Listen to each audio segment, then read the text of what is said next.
Today's ulam, spare ribs tofu tausi. Namiss niyo ba mga luto serye ko? At ito na nga ang aking pagbabalik. Itong tokwa na ginamit ko ay galing nga pala sa soy and bean. Kalahati lang ng tofu ang ginamit ko. Nilagyan ko ng konting flour yung tofu tapos pinirito ko siya para crispy on the outside, soft on the inside. So, tinanggal ko yung mantika na natira dyan at naggisa na ako ng bawang at sibuyas. Etong pork ribs na ginamit ko, gigisahin ko rin muna. Medyo palalabasin lang natin yung mantika niya. So, nilagay ko na nga dyan yung tausi ko. Yung tausi ko nga pala ay hinugasan ko para mabawasan yung alat ng tausi.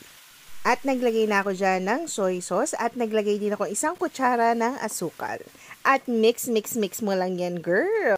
Naglagay din pala ako dyan ng 1 tablespoon ng oyster sauce.